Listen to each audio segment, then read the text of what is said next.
And from Columbus, Ohio, I'm your host, Robb Dunewood. And coming out of Philly, it's your girl, Tech Life Steph. And out of Atlanta, this is Terrance Gaines, a.k.a. Brother Tech, a.k.a. Why are roofs so expensive? They're finally starting to show us age. So I had a guy come out and look at it.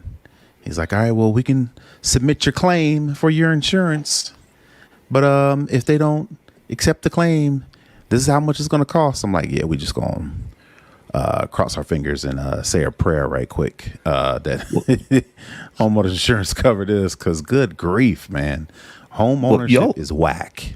Y'all about to get into the rainy season here in Georgia, right? So you better wait until you have one of them ridiculous thunderstorms. It's been raining all winter. That's what it does in Atlanta. It don't snow, it rains. So I'm knocking on wood because I'm probably going to have to do this because my roof is 20 years old, but I had to have it replaced 3 years in, and into having the house, just because we had a real bad hailstorm and it did damage, and they came out and replaced it. So with it being almost 20 years, I'm just waiting for one of these windstorms to come up, and then I will be calling. You don't have to call them. As soon as a windstorm comes up, they'll come to your house. So that's what I'm waiting on. Yeah. These home repair, home companies, home service companies, they make me so angry because they play how they come to your house. The thing is, yeah, we were working on your neighbor's house, or we were working on your neighbor's yard, right, and we just thought while we were in the area that we, I'm like, whatever, y'all just trying to get around the fact that in our subdivision the sign says no soliciting. But the trick is, you have to have the no solicitation thing at your house, not just at the subdivision, for them to honor it. And then even then, I don't think they'll honor it. It just blows my mind. It just, every time they, we were working on you. And I'm like, what's my neighbor's name? Oh, well, Jack around the corner. I'm like, you don't know. Bob from accounting. John, Bob, Mike. They just gonna play the averages. I know somebody named Mike lives here, clearly. I would respect them if they just like, we see your roof. Looks a little worn. It's raggedy as fuck. So you probably need to go in and get that handled. Right. Here's our card versus, we were working on neighbors. Like, after that, I just go, you just shut down. So, before we get to our tech stories, I want to let everyone know that you can support the Tech Jawn by becoming a patron over at patreon.com/the Tech Jawn. We've got multiple tiers over there, and any one of them gets you access to our live stream and our after party, where you can watch us record the actual podcast and hang out with us afterwards. So once again, head over to patreon.com/the Tech Jawn. That is patreon.com/the Tech JAWN. And with that, let's jump into a few of these tech stories. So, Steph, I know you weren't here last week when Terrance and we talked about just how hard it is for folks who look like us to get to get VC funding. Right. So because we talked about that last week, I figured that it would, we should go ahead and talk about this Next Cubed, and that's Next, NEX, not NEXT. Next Cubed is launching a $40 million fund for HBCU founders, and Costco actually is one of the anchor investors, and they're putting up $5 million alone themselves. And this fund will invest in early stage companies rating pre-seed and seed rounds with a standard initial investment of $120,000. I think the first cohort starts here coming up in the spring. They'll be chosen, and they focus on startups in fintech, digital health, property tech, and ed tech. So I just wanted to get you guys' thought on an actual, eventually, hopefully, a $40 million fund that's specifically targeting folks out of HBCUs. So is it folks that matriculated at an HBCU, graduated, currently students, enrolled? alumni, or faculty? Actually, Gotcha. I think what the article said. So all right. If you've had any sort of connection, legitimate connection, I suppose, with an HBCU, they try and help you out. I read this and I mean this is great. Don't get me wrong. Let me preface all of this by saying this is great. I'm all for earmarking money because we know how little funding startups by people of color receive. And I also want to preface this by saying I don't know what the answer to this is. The next point I'm gonna make. But it just fucking sucks that we have to continue to accept crumbs. And I mean, when you say $40 million, that sounds like a lot of money.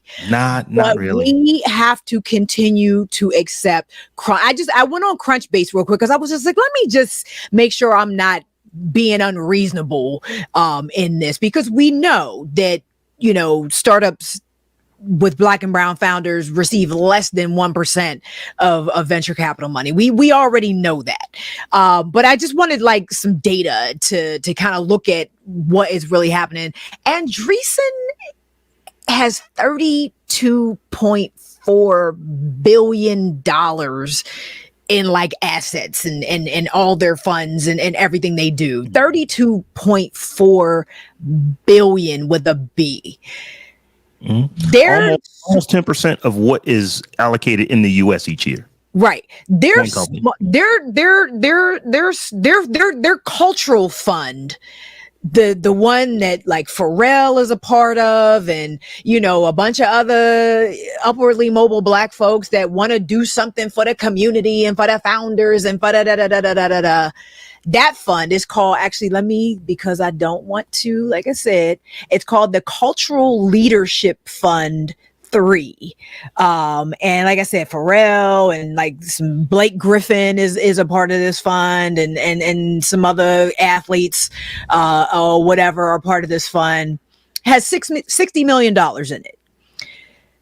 So that's the fund for Black people, basically. The little bit of money that Andreessen earmarked, or wanted to be a part of, because these other people put money into, but wanted to be a part of, out of their $32.4 billion, they contributed some money to this fund as well, for the culture, and it's $60 million. The next smallest fund they have, and it's for seed. It's literally seed funding. So the little teeny bit of money that new startups get is $400 million. Mm-hmm. The next one, after the little 60 million that they doing for the culture. So it's just and every other fund, they have 23 funds underneath their Andreessen umbrella, roughly, approximately. They got 60 million for the culture. The next smallest one is $400 million. And then they all go up after that. And it's just like I said, and Kai, I'm looking at Kai, 40 million is better than zero. I know this. I am aware that 40 million is better than nothing.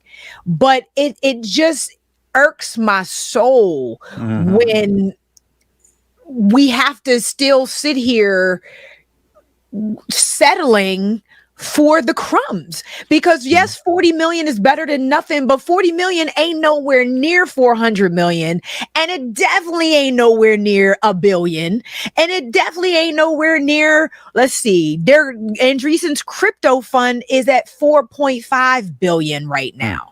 So it's just know what to do with crypto yet. Right. And you don't even know what's happening with crypto. Crypto is still ephemeral as fake money. You know what I mean? And so the idea that you would throw $4.5 billion behind crypto, or 400 million for seed money for startups that don't even have a minimum viable product yet. But you only got 60 for the culture with products that have already been proved. Because I know, even not knowing what's in that fund, I know that those businesses are already making money, because Black businesses don't get money until they already making money. You know what I'm saying? We don't even get the meeting until we already making money and got a full pitch deck and a year's worth of runway and a minimum viable product and every other thing that full-fledged companies that are already raising series A, B's, and C's already got to get this little bit of money. So I know they're already making money. I know they're already viable companies, but you telling me seed companies that ain't even done with their pitch deck yet get access to $400 million and we got to be happy about 40 million? Like, come on, man. Come on. And then I wonder, like, let's just say us three, we did a startup and we applied for this particular fund and we got it. I wonder if Andreessen would then be like, oh, okay. Oh man, congratulations. Let's put you in this other category with this other 400 million seed. They can be Are like, you moving us over? Right. From the 60 to the 400. Right. My guess is they're going to be like, oh yeah, y'all did good. All right. Let me know how that works out for you. Here's your cultural leadership fund money, make that work. And it's just, like I said, I don't have a solution, because, I don't know no black folks with $32.4 billion or the capacity to raise that much money. And if there are, holla at your girl, like seriously, Robert, what's his last name? The boy that paid Morehouse's bill or whatever. I don't know what the solution to this is, but like, I just felt compelled to say something about the fact that we continue to highlight and celebrate, and we need to continue to highlight and celebrate. However, the mismatch and the level of inequality and inequity is just so glaring and so obvious and so disrespectful at this point. I just felt like I had to say something. I don't know. One of the points that I tried to make, and hopefully it came across last week when we talked about this, is that a solution is that when you look at Black founders as founders and you look at Black businesses as businesses. So when we look at this here, and like I said, I'm not looking at this gift horse in the mouth. It's $60 million that was not there before. Absolutely. Or I'm sorry, 40, eventually $40 million that was not there before. So I'm assuming that the people who this would ultimately go to, that's going to help them out an awful lot. So I'm not knocking that, but it is the HBCU Founders Fund, something other. It's like, if you went to an HBCU, we're going to look at, we're going to set this side, this money aside. And I know that some folks are probably listening and saying, well, you can't win for losing, with this, or like, what are these companies supposed to do? And it really just comes down to, as long as Black businesses, as long as Black founders are looked at something as other, and we'll continue, and you can categorize them off. It's like, oh, well, we're going to go set this money aside specifically for these Black businesses, and then the other money is for not Black businesses. Now, clearly that's not the case, but it kind of is. If that's, if we're only getting 1% of that pot, or barely even that, it kind of is the case. So, like I said, I wanted to highlight this because, we kind of went off on just the funding, industry, at large last week. And it's like, oh, wow, here's one that just popped up, that, on my news now. But this is an other. It is that if you are in this diversity, group, then we're going to throw significantly less money at you than we would throw at literally every other type of company. Right. But the fact that it's even almost impossible for us to get this, it makes sense to to at least say, well, here is Costco, here is Next Cube. They are doing something. I get it. Like I said, the solution to this is not to not give HBCU founders $40 million. That's not the solution. But like I said, when you got a $400 million seed fund, where these founders, like I said, who ain't even got their whole pitch deck done, are getting access to $500,000, $1 million, $3 million, whatever. And this is barely kicking HBCU founders because they're only getting $120,000 each. They're getting grants of $120,000. The fund will be 40 million, but the individual, award is only going to be like 120K, which ain't even going to keep the lights on for 2 years. You know what I'm saying? Like it starts to feel disrespectful at some point. Before we move on, I do want to actually give props to NextCube though, because this is what they do. They actually are, they're looking for I'm doing the air quotes for the folks who can't see me right now, the diversity type, companies to fund. That's what they do. They're not this big giant $32 billion, in the pot fund that's doing all these things. So I do want to, give them that, because like I said, it's 60 million more, but Absolutely. It just illustrates the issue that we talked about just last week. Here we are again, we're looked at as something other. And right now, in some cases, you kind of have to be, because it's like if you're not looked at as something other, then you just don't get anything. It's like, we're sitting here at 1%, you're not getting anything. Right. So let's move on into our next story, and we're not going to spend a lot of time on this. I just want to get y'all's takes on this. The iPhone rumors. Terrance, last week we talked about the folding iPad. This week it sounds like there may be, and this is a unconfirmed rumor, that there may be a higher end iPhone, an ultra iPhone, for a lack of better words, maybe in the works. So I wanted to get your take on that. Something that would be above the Pro Max 1 terabyte, which is, I think that joint costs like $1,600. If you max out all the storage. I can only imagine this is going to be more than that. Are there customers out there? Are there Apple customers out there who are will pay 2 bands or close to it for iPhone? Yeah, is that a big market for them? I don't doubt that somebody would be willing to pay that much for a high-end phone. The question is, of course, is it going to be worth that much? And then 2, is this just a play at more money, or is this a legitimate? Will Apple make a legitimate argument as to why this is necessary? All the way back, I don't think this is going to happen. I think they were just having a conversation. I think Tim Cook was having a conversation about pricing and phones. And his quote was in the story is, I think people are willing to really stretch to get the best they can afford in that category. Noting that the iPhone has become integral.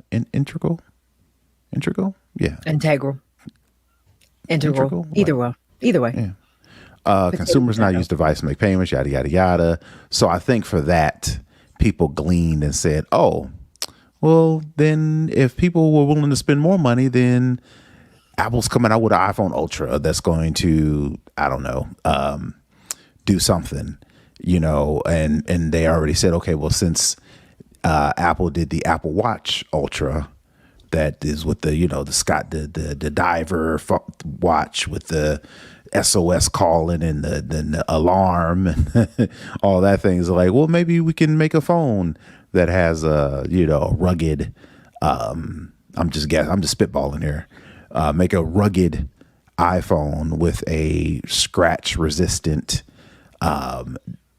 waterproof up to 200 feet or whatever the case may be, and see if people buy it. I mean, they got money to burn. I think also maybe because word on the street is the iPhone 14 and the 14 Pro Max aren't, even though it's selling like hotcakes, it ain't selling like as it compared to previous releases. So maybe Apple is like, all right, well, iPhone 14 Pro Max, iPhone 15 Pro Max ain't enough. How about the iPhone 15 Ultra, and see if people will spend a couple extra dollars so they can get that revenue that they're used to. But again, I think it's just people these analysts just trying to run it up and see what kind of hits they can get. But that's just me. So I think I'm going to hop back on a soapbox for 2 seconds. And it could have been, I think the way I sort of interpreted that part you just read, Terrance, was in the larger context of a couple more sentences before that I want to read that made my spidey senses go off. It said Cook was fielding a question about whether the iPhone's rising average sales price was sustainable. After all, top of the line model that cost $1,150 in 2017 now fetches $1,600. His response: the price increase is no problem. In fact, consumers could probably be persuaded to spend more. I think people are willing to really stretch to get the best they can to afford in that category. And that's what you just read. So when you take that part of that statement before that, I mean, he didn't actually say the price increase is no problem, but the way they put that in that context and then added his quote afterwards, I started getting in my feelings because that just sounded like a very elitist statement and out of touch statement to make when people are struggling right now. I mean, I really was feeling, so I was like, oh, wait a minute, Tim Cook, I know you ain't out here talking about we just going to squeeze the average person to get as much money as we can for a phone. You know what I mean? And it just made me feel some kind of way without having any real measurable reason to do so besides we can get it, so we gonna try to get it. You know what I mean? And that would be a huge problem for me. You know, I obviously ain't inside Tim Cook's head, so I don't know if, you know, that part of the story about the price increase not being a problem was the author's thoughts about what he said and not his own. But I think either way, you know, he's at least on a line here, tap dancing on a line where you don't need to just be jacking the price up just because. I mean, I understand throwing your M1 chip in there is going to make it more expensive and doing all the other things is going to make it more expensive. But at the end of the day, the phone still ain't a replacement for a laptop. So why does it cost the same? You know what I mean? So, and then the idea that you just going to keep charging people more money because you can get away with it. That's just not cool when we talk about sustainability and people that can't afford these types of things and different things like that. So I really, like I said, I really felt some kind of way, you know, just reading that snippet, although I realize it can be interpreted a couple different ways. So I get everything that you're saying. I don't know Tim Cook. I don't, at all. Never met him, never been near him or anything like that. But I would imagine that he, like many other CEOs, is going to try to figure out ways how to maximize share value or shareholder value. So if they're looking at the Pro Max 1 terabyte model, it's like, we didn't have any problem selling the $1,600 phone. Can we put something else? Can we put a site-to-site transport? I don't know what the new feature would be in a Pro Max Ultra that would not be in the Pro Max. But if they can put something else in there and people flock to it and buy it, you're not talking about an $1,800 phone, $2,000. Like I said, 2 bands for a phone seems kind of ridiculous to me, but. I have a phone in my pocket that I spent $1,000 for, and people probably say that sounds kind of ridiculous as well. And just, it'll be interesting to see. Like I said, this is just a rumor. So, like I said, we talked about a couple of rumors last week, so I wanted to throw it in there. But I just, I'm not an iPhone person. There is no way on earth that I would spend that kind of money on a Samsung phone. And we're actually going to talk about Samsung a little bit here. So moving into this, this next story, Samsung Unpacked event was last Wednesday. I sat down and watched it. It was about an hour event. Unlike Apple's event a few weeks back, this was live and in person. So they had people coming up on stage and talking and doing this and doing that. And the gist of the hour is that there are 3 new iterations to the Galaxy S line. You've got the Galaxy S23, the S23 Plus, the S23 Ultra. And each one of these phones, the big to-do about the phone is that they have they have improved cameras. The cameras that they have in them are better than the cameras than they had before. How do we know this? They literally spent a half hour of that 60 minutes talking about camera stuff and and literally, folks like Ridley Scott, the famous director, right, actually directing movies that are using Samsung Galaxy S23 Ultras to shoot the movie. Okay. And that was all fine and cool. I'm one of those kind of people. The only need you need to get a new phone is that you want one. If you want one and you got the money, go get it. That's the only. I don't like when people, you don't need that phone. It's like, it's not about whether I needed it or not. I wanted it. That was the need. Right. So I will not tell anybody who says, "Oh, I want that new phone," don't go get it. What I will say is that if you, like, I have an S22, unless you are looking for all the new camera stuff that is in the S23. I don't think there's a real reason to get the new phone. And I don't even know that Samsung thinks that there's a real reason for you to get the phone if you're not interested in all the new camera stuff, for a couple of reasons. Earth is kind of upset with Samsung because Samsung has been, for the last few years, I think the last couple of years, they have been giving you ridiculous trade-in value on older devices. You still get pretty good trade-in value, but it's not like what you were getting before, to where you literally could buy a new phone this year, turn it in next year, and like spend $200 and you have the next line of the phone. That is no longer the case. And then also all the software updates, or I should say many of the software updates, are definitely coming to the S22, but also the S21 and even the S20. Which those devices are significantly less expensive when you buy them, at this point. But you're going to get the same level of software. So I don't really think that the phone was this revolutionary change. It's basically just it's a little bit better than the one that came out before. The camera maybe a little bit more better, more better, a little bit more better than the phone that came out before that.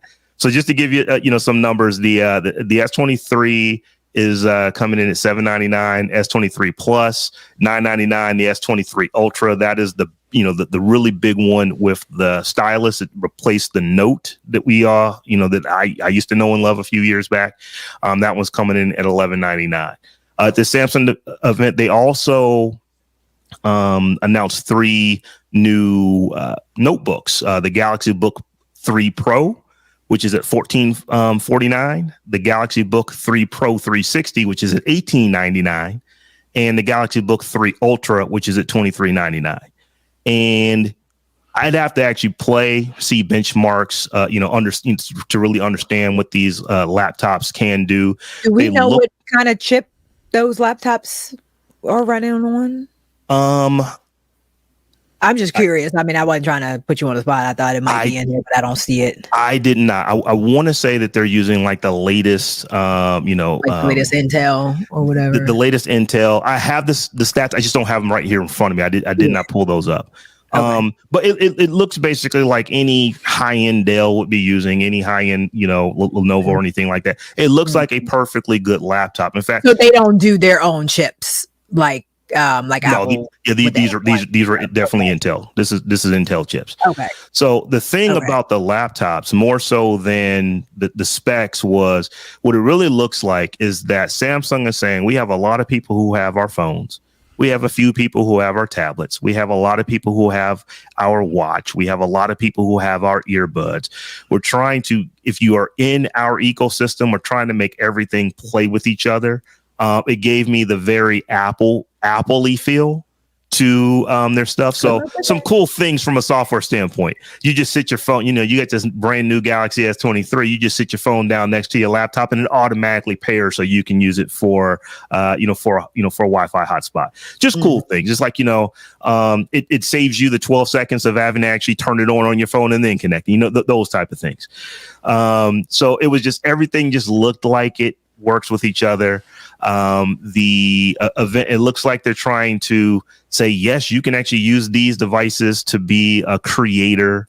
That was, kind of to do in it, but they didn't really spend a lot of time. Like most of this event, this Galaxy Unpacked event, was literally telling you about how cool the cameras are and that you can shoot a Ridley Scott type feature film. Right. If you take that $1,100 camera and sit it inside of millions of dollars worth of equipment to actually shoot movies with, basically, exactly, right. Lighting. I'll tell you what, whoever did the color grade on on this stuff, They deserve an award. It looked absolutely gorgeous and beautiful. The color grade that they were doing. So it's kind of, the phone can do it, but you still, you got to go down to the, the Movies R Us lot and rent millions of dollars worth of equipment to put that in there. I actually noticed one thing. There was an ND filter that was attached to one of the Samsung phones. That ND filter is like $2,300 by itself. Just the cover to go over the lens is like $2,300. So you can do some really, really cool things with the camera. Most people aren't going to do those really, really cool things with the camera. So for me, they had to spend that much time on the phone because this attempt at creating a Samsung ecosystem is most likely going to fall flat. I mean, I don't know, but I don't see a ton of people running out to buy, ain't that many people buying those tablets as it is. I definitely don't see a ton of people running out to buy these laptops. I applaud them for trying. I mean, nothing beats a fail but a try. But I think they knew where they needed to spend their most time, where their bread is getting buttered. So it kind of makes sense that they would have used a lot of smoke and mirrors, quite literally, to try to oversell what the phone's capability might be. And I think they probably could have spent a little more time on these laptops if in fact they're trying to create this ecosystem. However, if you don't have the customizations, I guess, if you will, that an Apple has, if you running these laptops on regular ass Intel and AMD chips without a Samsung OS, why would I buy it? So I just think they, I think they're throwing some stuff against the wall to see what sticks and trying to convince people that they're creating an Apple-esque ecosystem when they're really not. But it'll be curious to see if people fall for it. So I don't even think they were trying to build an Apple-esque ecosystem. What they were trying to do is create a Apple-esque line of devices. And what I mean by that is when the Google Pixel 6s, I think, came out, let me back up. Apple has always made a big fuss about how beautiful their cameras are and how dope your videos and photos are going to be if they're taken on an iPhone, right? Then Google Pixel comes out and says, oh, we've got wonderful cameras too. And they added all these extra features. The popular one in the commercials, right, where you can circle around somebody in the background and delete them, all those gadgetry things that people, consumers would be like, ooh, that would make me want to buy a Pixel if I take a picture and somebody is photobombed me, or they've got some random thing and artifact in the background, I can take that out, right? I think Samsung is like, oh, we need to catch up with our polish. So we need to spend some time on how wonderful our cameras are and then have their own tricks to where somebody will say, ooh, let me go buy a Samsung phone, when in reality, all three of them, Apple, Google, Samsung, it's like they have to sell you on these new features to keep you coming back.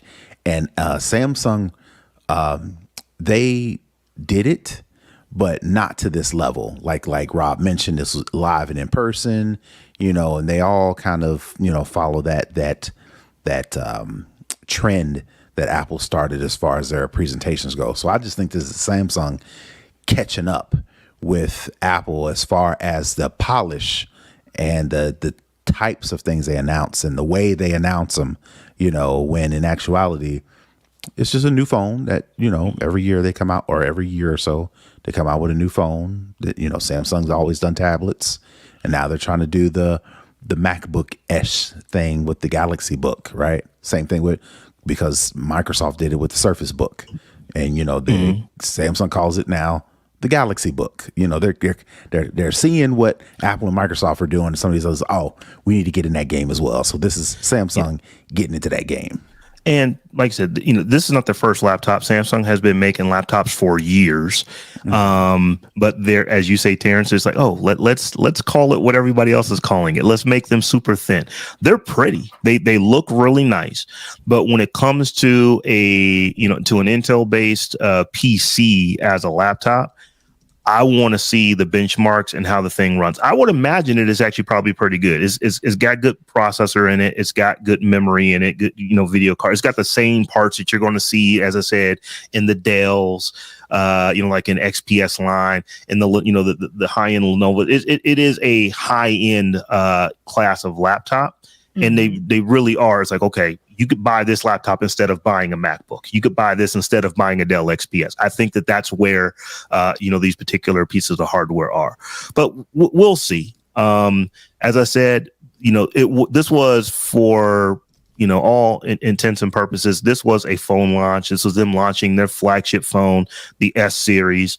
These Galaxy phones are no joke. I have been using them for years. I prefer them. I've had pretty much everything, but when it comes to Android, this is my favorite piece of hardware.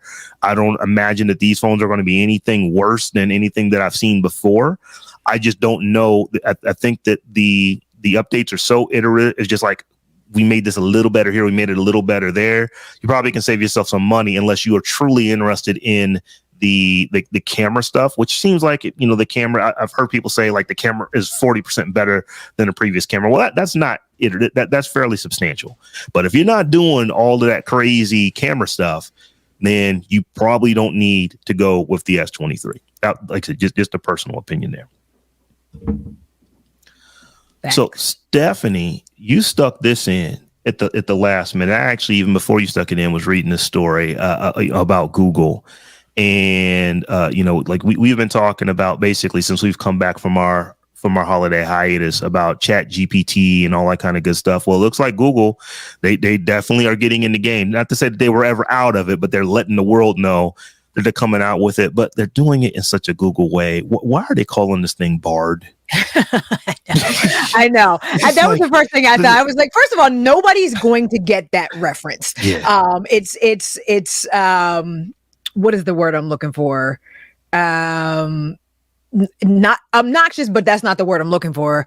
There's a specific word. They're trying to be clever, and it's like right, and it's like, first of all, why?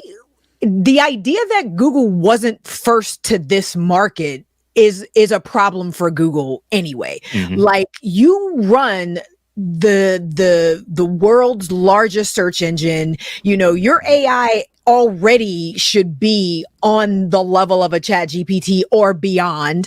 So the idea that y'all wouldn't have had the foresight to do this thing first in the first place really speaks to maybe how comfortable they've gotten, how far they've rested on their laurels, how little innovation is coming out of Alphabet these days.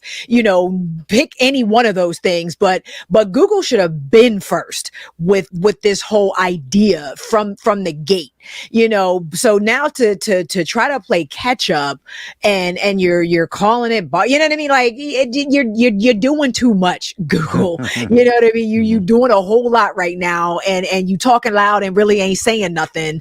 And I don't know that. I suppose they'll figure out a way to maybe, do the whole thing cheaper, make it more accessible to more people, something to that effect. But you already starting out the block, with way in the back. And so I just was not impressed with the idea that they would try so hard to make this splashy announcement when they should have been the first ones making it, in the first place. So here's my thoughts on this. And I've talked about this before. Pretentious. Yes, Kayam. Thank you. Yes. I'm looking at the chat. Yes, that is the word I was looking for. That's exactly the word I was looking for. Here's the thing. Google absolutely has been working on this, but Google has a problem that OpenAI doesn't have.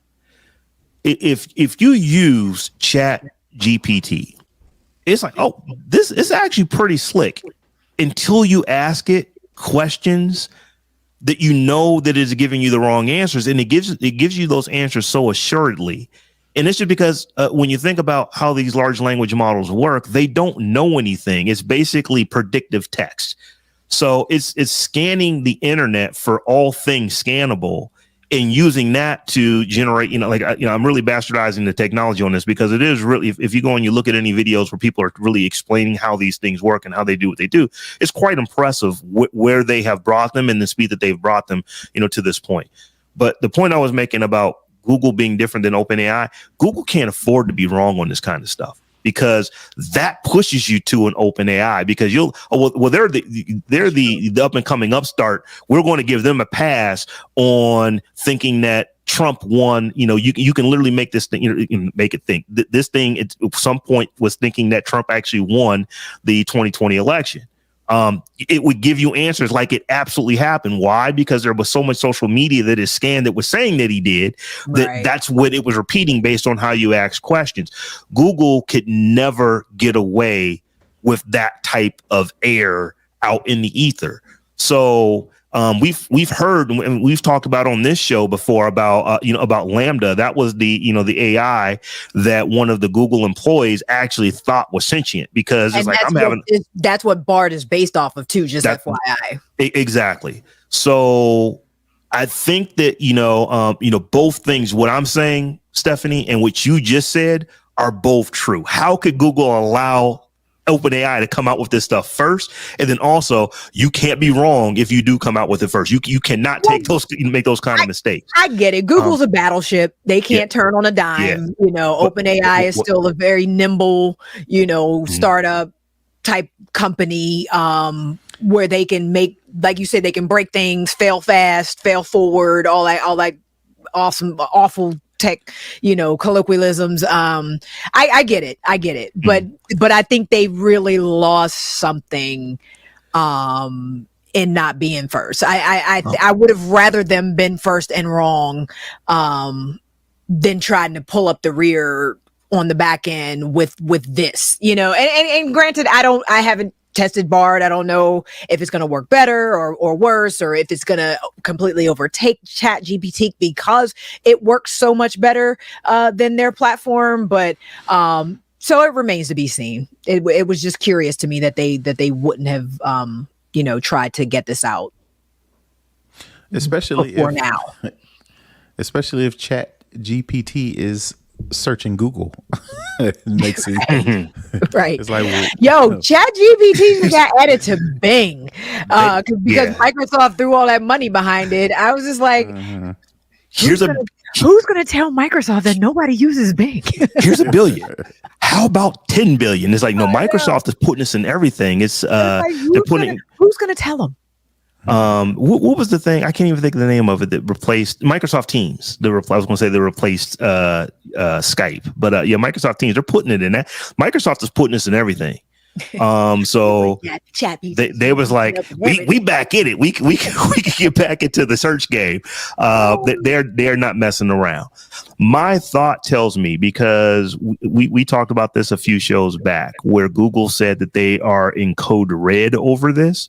Because, Stephanie, I think they are thinking what you thought. There's no way on earth we should have let this little company, OpenAI, come out with what they have when we know what we have working, in the back room. So what OpenAI is about to experience is a company that has $60-70 billion of gold bullion just sitting out in the back, and they're throwing that money at trying to make this thing be really, really good.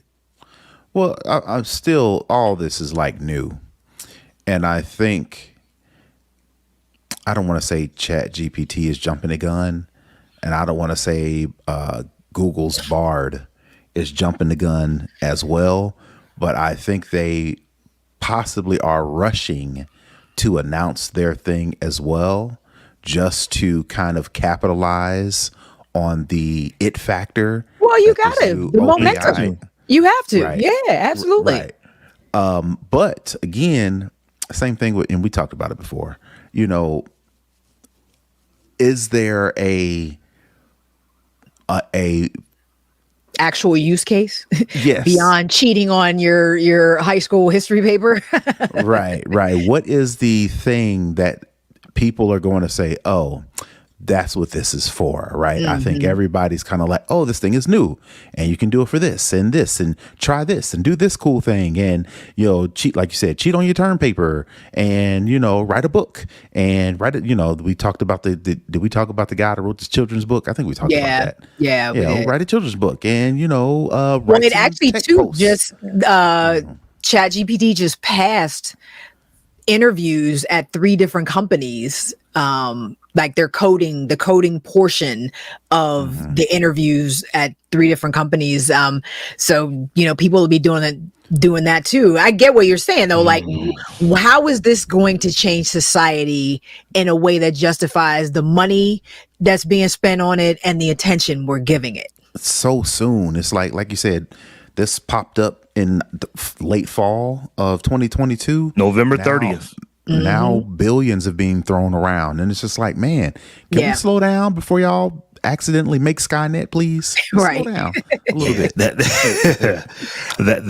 is Pump your brakes. that is a problem. So this is not Skynet, but man, it's getting close. Listen, it's with because the money they throwing at it, like it could be that, and you got that. What is that?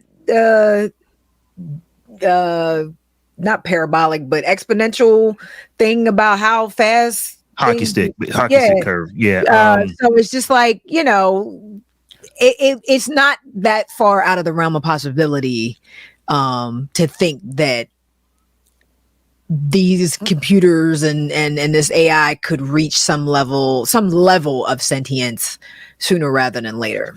So here's where I think Google is going to take this that OpenAI can't right now. Google has millions of little speakers in people's house. They have tens of millions of speakers on people's, maybe even hundreds of millions on people's phone where you can literally talk to your phone. And it's really cool right now. I use Google Assistant in my house fairly regularly. I use it on my phone all the time. I don't really type questions into Google anymore. I hit the microphone, I just ask it. And it spits something back out to me and gives me the ability to click on, I want this result, I want that result, I want this result. Where I think where Google and what you're going to see, in short form, I think you're going to see this in the next, probably 18 months, is that you're going to be talking to your phone and your phone's just going to talk back to you as though it were a person. Because when you look at how, I'm sorry, yeah. Jarvis, Jarvis. Exactly. Listen, I would pay for a Jarvis. I'm not gonna lie. I would pay for a Jarvis. Here is, and I've been saying this since I first saw ChatGPT. I was one of the first million people that I downloaded and installed, the OpenAI thing back. I want to say it might have been the 1st of December. And it only took them 5 days to get to 1 million. Well, I was one of them. And I'm looking at this thing. And it's like, it immediately reminded me of Geordie LaForge talking to the computer in the engineering room, or anybody on the bridge of the Star Trek Enterprise and, in TNG, the Next Generation, talking to the computer, and the computer just talks back. It's not a person. You can tell that the computer is not a person, but it is giving you information as though you were talking to a person. And it's easy to understand. That computer breaks things down for you and makes you doing the things that you're trying to do easier. And that's kind of where I envision this going, to where you're going to start talking to an assistant, and the assistant from an AI standpoint is simply going to just start talking back to you, giving you the answers, that you need. I can see that. Like right now, you're in your car. We can already do some things like this. Show me restaurants, near me, and it'll pull up. And it's like, but when you say, what about if you were to say something like this? I'm really looking for a good Italian restaurant. You got any recommendations? Oh yeah, this Italian restaurant, and it just gives you some information. Oh yeah, they just won an award for this. That is a different type of conversation than what Google is doing right now in just its search. And you don't really want to read that, but you would be more than happy to listen to that 30-second conversation and have a conversation about it. Yeah, absolutely. Exactly. I think that's where ultimately ChatGPT is going. I think that's where Google is going with Bard. Once again, I don't know why they named it that, but it is. I think that's what we're going to see. Pretentious. Yes, and this. Thank you, Wayne. Thank you, Kayam. They wanted to be pretentious. This genie is not going back into that bottle. Yeah, no. I don't know when we'll see. Because is it ChatGPT just dropped a subscription model? Rob, you mentioned you were the first people to download the software. Are you going to be the first people to drop that? Heck no. Okay, I'm not spending money on it. So there's a difference. I'm not ready to spend money on it yet. And I find the free version, somewhat useful, but it's not so useful that I'm willing to go spend the money on it yet. Once they get it together, though, I would spend money for Jarvis. Now you threw Jarvis out there. Yes, I would spend money for Jarvis. It's not that yet. Like it's supposed to, and once we get to that point, I would spend a little bit of money for Jarvis. Absolutely. Now, like I said, if that's what it was, I still have to type out my questions to ChatGPT, and then I got to read them when it answers. If I could just talk to my speaker and then it talks back, and then I can say, print that out for me or send that to my screen. If I could do those kind of things, that might be worth the, I think, what is it, $20 a month for the membership that they're trying to do. But yeah, I definitely would, I would pay for that. Yeah. So y'all, I wanted to get into this last story here, and it's kind of a weird one because the U.S. I was looking at the labor statistics. We added here in the United States 520,000 jobs roughly last month. But the big tech companies are laying off seemingly at an increasing rate. Just today, as we're recording this on the 6th of February, Dell this morning announced that it is cutting 6,650 jobs amid slumping PC sales. Here's my question for you. Would either of you two care to guess who is being most affected by all these big tech layoffs? Can you guess? Can you guess? So, yeah, big tech layoffs are reversing diversity gains. No big shock to us because it's basically and wait until Black History Month to do it. Literally. So we're reversing all of these gains, and women and minorities are particularly vulnerable to the layoffs. And one of the big reasons is because when you think about a lot of the new jobs, there was a lot of diversity gains in tech over the pandemic. But when you look at a lot of those new tech jobs, they weren't necessarily technical. There was a lot of folks who went into marketing. There was a lot of at tech companies. There's a lot of folks who went into HR at tech companies. There was a lot of folks who went into project management at tech companies. That's getting a little bit more technical, but still not necessarily touching code. Those are the jobs that these organizations have decided that, well, we can do without these right now when we need to make the cut. So, where they are not touching, they're not touching the engineers. They're not touching the people who actually are coming up with the tech that's being sold. They're not necessarily touching that many of the salespeople, but they're touching these non-tech jobs. And that is, one of the issues, that we're seeing just because all, as far as all these tech gains that we've made, a lot of these tech roles weren't technical jobs. Well, we talked about this the week before last when I was on here. We've talked about this for the last 18 months. And the fact that, no shade, because this was a quick way to get a bag when everybody was hyped and, George Floyd happened and everybody changed their social media square to black and committed to being better and doing better. And I wasn't mad. I mean, I'm not mad at nobody getting a bag, but STEM and tech are two different things. You know what I mean? And people weren't really giving the proper recognition and put some respect on my STEM name up in these streets, because you could get a job in tech and make six figures or whatever, but when things like this happen and, you know, you're back without a job again, you can't really be mad. And I don't know that you can even necessarily, you know, blame that on anything in particular either, because what did you expect? Honestly, like when you, and if you have the opportunity, I'll say that if you have the opportunity, because I understand the privilege of being able to get a technical degree and even to have the capacity to absorb that type of information is not something everybody can do. I get it. I struggle. Shit, engineering's hard. But you know, like, let's not act like the sky is falling when it's not. You know, if you really truly want a quote unquote career in tech, think about becoming a STEM professional. Not, you know, HR people aren't STEM professionals. They're not. You know, marketing people aren't STEM professionals. They're not. You know, even user UX and UI, those people aren't STEM professionals. You know, if you want a sustainable job in tech, think about it. And like I said, it ain't for everybody. Everybody's not going to be able to do it. But if you want that quote unquote good job and you want a sustainable job in tech, think about becoming and studying to become a STEM professional and not just trying to get a job in tech because that's where the bag is. And I'm going to just drop the mic on that one.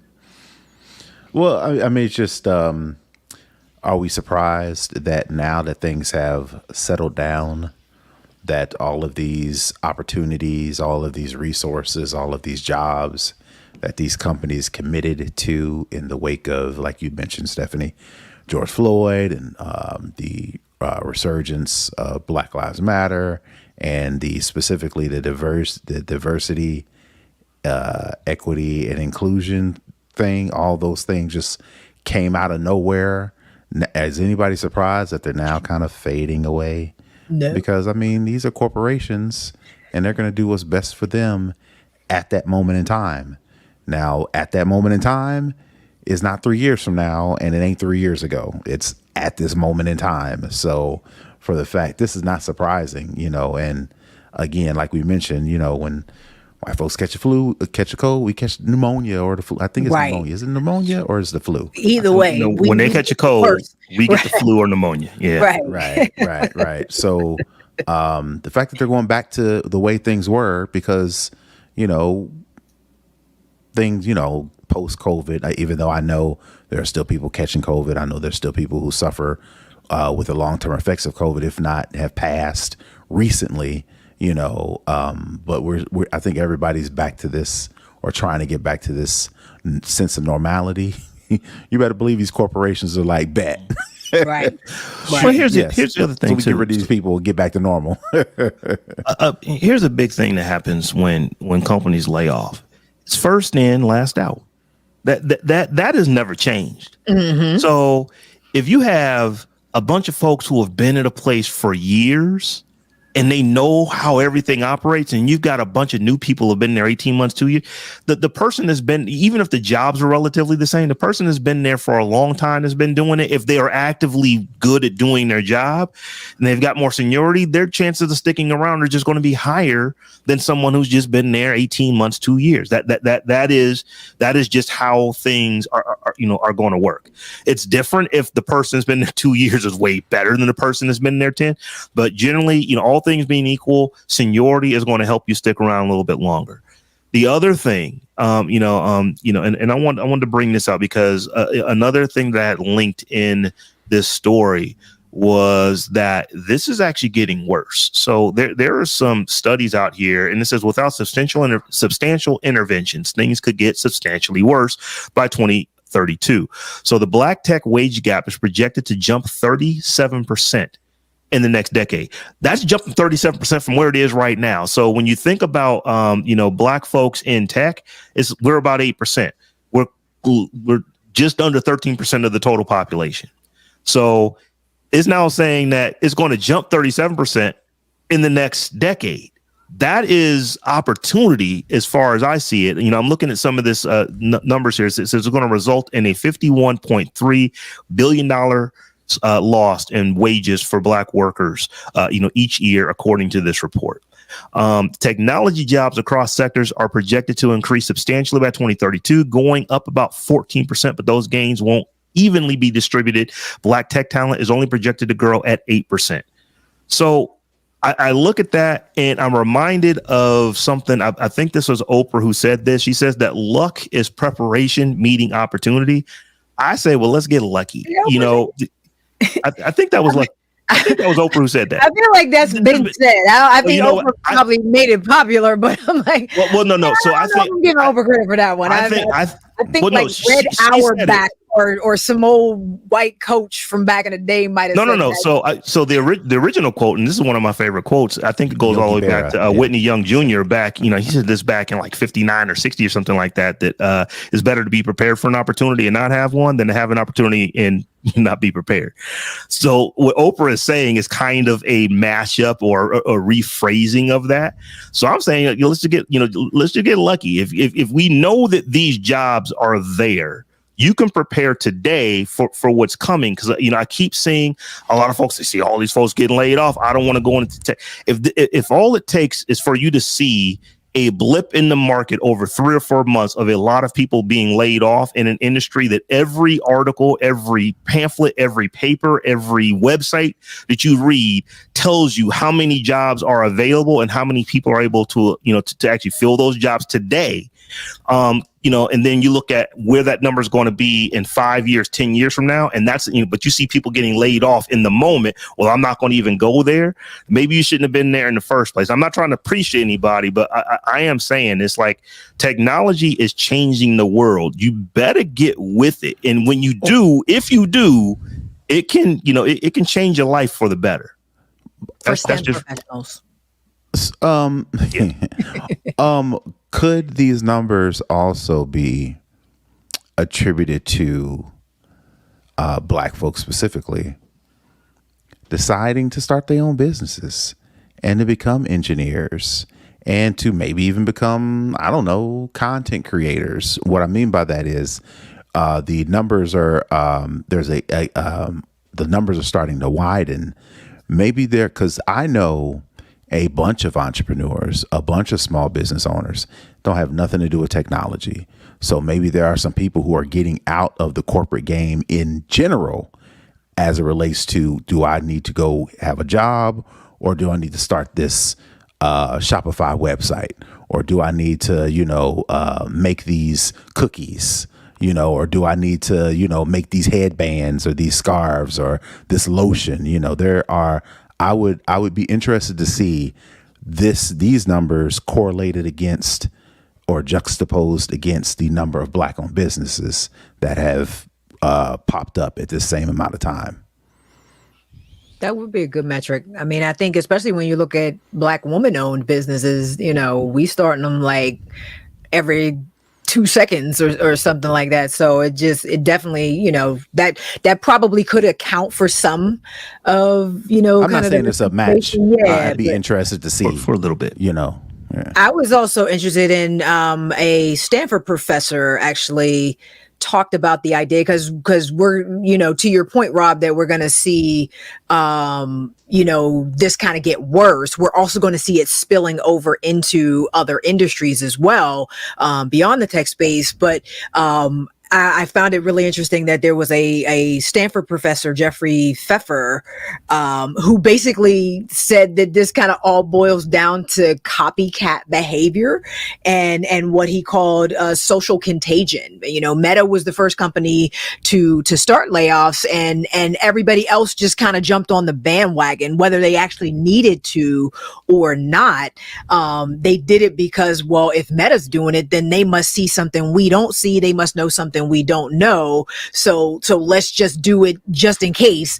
It ends up being the right thing to do as far as layoffs go. So it was interesting that he kind of sort of chalked this all up to the game basically, and everybody else wanting to jump on a bandwagon that wasn't even necessarily there, which doesn't bode well for our economy at all. I completely and wholeheartedly agree with that, because I think that a lot, you would need to show me a lot of information, and I'm probably not going to take the time to consume, because I just believe this in my heart, that many of these layoffs are just because companies could. Because they can. It's like, you know what? Meta needed to do it. They did it and took the heat. Now the heat ain't. Now everybody else can say, "Well, look at what Meta did. Meta did it. Google did it. Coming, you know." Exactly. So I think that a great many of these tech layoffs, and once again, you know, I don't want to talk about these as though they are not people. I feel for everyone who has lost their job for no fault of their own. That is, even as a man, that's a hard thing to do. You got to go tell somebody that they're no longer employed, not because they did anything wrong, just because the company is going in a different direction, or the company is trying to, they call it right size and stuff like that. You know, that just, you know, I feel for those folks. Yeah. That being said, a lot of these companies, they're just like, you know what? We don't got to take the heat for doing it, because the heat was taken by another company. So we're just going to go ahead and do these things we was already thinking about. Do we have to lay these folks off? We don't have to. But you know what? If we lay them off, we got to pay them. I've read at least 3 different articles that said a lot of these layoffs aren't even helping the company's bottom line. It's not even helping them, because that's always the argument they make. We needed to reduce workforce in order to increase profitability and yada, yada, yada. But I've read at least 3 articles that said the layoffs aren't even helping that, you know? And so it's just, it really does just become a matter of, we don't want to think for ourselves, and we don't want to be the odd man, looking like the odd man out. So if everybody else is doing it, we better do it too, which ain't never been good business in any, you know, regard, much less in a capitalist society. Like, why are you doing stuff that actually is harming your bottom line at this point, just because you don't want to be left out of the everybody's doing it trend? That just doesn't make any sense to me. But yeah, I just want to leave with this point. Well, you know, what can be done, you know, in this, like, so right now we're going through it. So for people who are being laid off, you know, their lives are fundamentally changing. But when you extrapolate this out over a year, over 2 years, over 5 years, over 10, the numbers are quite clear. There are not enough qualified tech workers to meet the demand. And this isn't qualified Black tech workers. This is basically qualified people to sit in between the seat and the keyboard. There just aren't enough of them. So this applies to Black folks, to brown folks, to white folks, to Asian folks, to Native American folks. This applies to folks who have the skills to do the job. So just from where I sit, and I think you guys, agree with this, is that the opportunity is there. But Stephanie, you've been on this since we started doing the show, STEM, because understand the difference between having a job in tech and being a STEM professional. Exactly. They're 2 different things. And like I said, I applaud the boot camps and all of this kind of stuff, but there has been, to me, like this, you don't need to go to college. And you know what? You don't need to go, depending on what it is you're going to do. But there are some things, like, you know what? You may not need to go to college, but if you're going to run a business, I guarantee you're going to need somebody who did, because there's just things that, you're going to need folks who have, what, at some point you're going to want a lawyer. You have to have a law degree for that. At some point you're going to want a CPA. You have to have an accounting degree for that. At some point you're going to want professionals who actually went to school to do things. And then there's going to be folks who go and they spend 3-4 years in universities, not just doing every ridiculous basket weaving liberal arts class. I'm talking about the ones who are taking the hardcore coding classes. They are the ones who build the no code tools that you think you can just learn how to actually go use Notion or learn how to use these tools that you have not actually, you're not coding. You have to listen to what you're saying. No code tools does not make you a coder. Someone who actually coded actually created that platform to allow you to do the things that you're doing.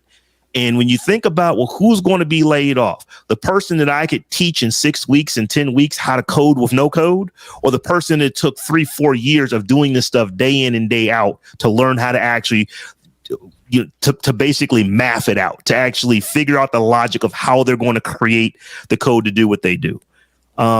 There is a difference. And I'll say, we'll end it like this, and we'll get into our spotlight, because we haven't had one in a while. But I will just say this, is that one of the things that I have done and was very good at, I was a database engineer. Today they call them data scientists. And at one point there probably weren't 1,000 people in the United States that could do some of the things that I could do with big data type, databases. I'm not bragging on myself. There's a lot of folks that use the data in those databases, but they weren't data scientists. That took coursework. It took classes, and it took literally years of working with that data to figure out how to do some of these NoSQL databases and SQL databases and, MySQL databases, all of that stuff. That doesn't come in a 6-week boot camp. You can learn how to use technology in 6 weeks. You don't learn how to create technology in 6 weeks. And I think, Stephanie, that's what you've been on your soapbox about, is, at some level, it makes sense to go and actually learn the technology, not just learn how to be a consumer of it. To me, when you're doing no code stuff, and no shade if you're doing it, because people are doing wonderful things with no code. I'm not saying that. I'm just saying that shade, because you've been on this for a minute. The shade is just like, it just bothers me when you tell me, it's like, you don't need to learn how to code. You can just do this. And it's like, yeah, maybe. Till it breaks, and then you got to call somebody that actually understands how the platform is built.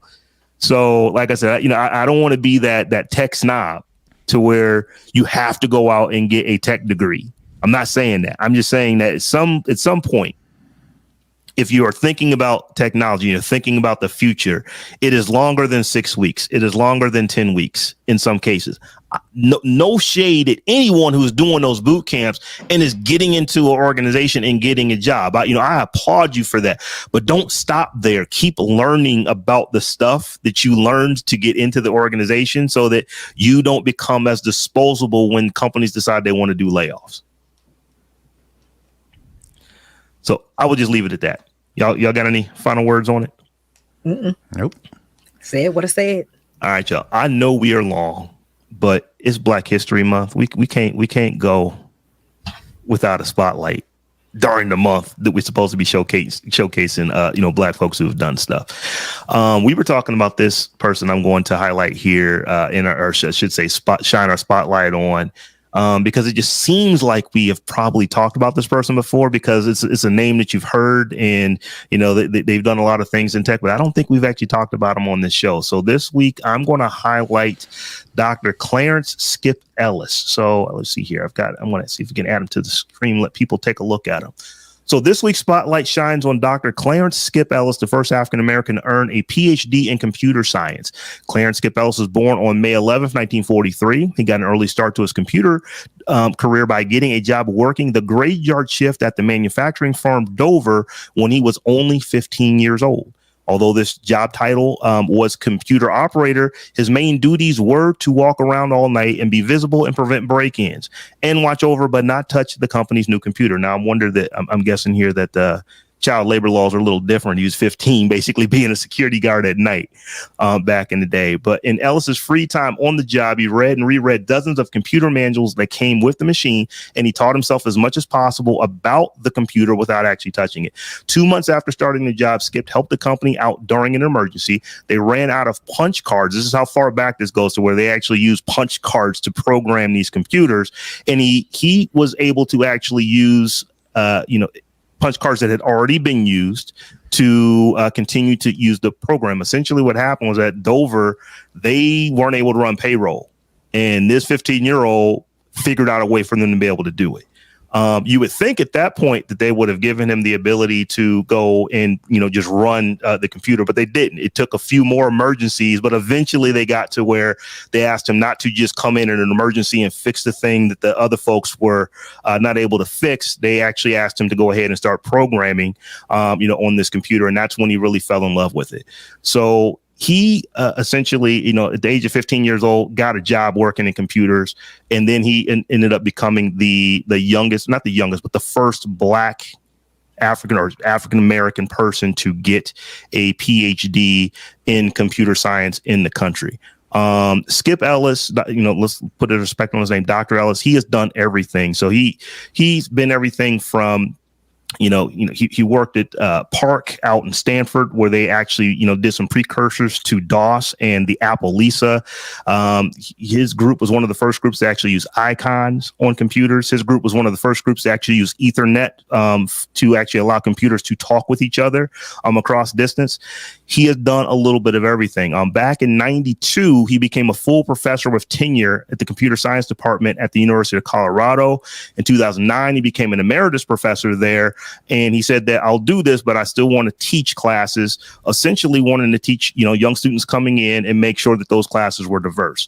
In 2013, Dr. Ellis won a Fulbright scholarship to teach and perform research in computer science at the Department of Ashishi University in Ghana. And unfortunately, he passed away on May 17th, 2014, where he died suddenly. I believe he had a pulmonary embolism on a flight actually coming back from Ghana.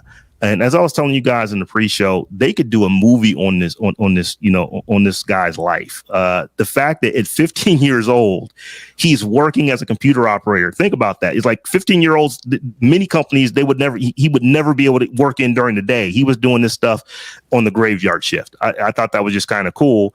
And if you think about just how things were for Black folks back during this time, he couldn't touch the computer until the computer broke and no one else knew how to fix it. Okay, now you can go ahead and do what you do, get them out of the bind. You would think that would get him, to where they're going to allow him to start using it. No, it had to break a few more times when no one else could fix it. And okay, well, let's let this kid, go ahead and have his shot at it. Yeah. Shout out for Tim going to Beloit College. I went to high school in Beloit, Wisconsin. So shout out to you for that, sir. I did not. Are you from Wisconsin, Terrance? No.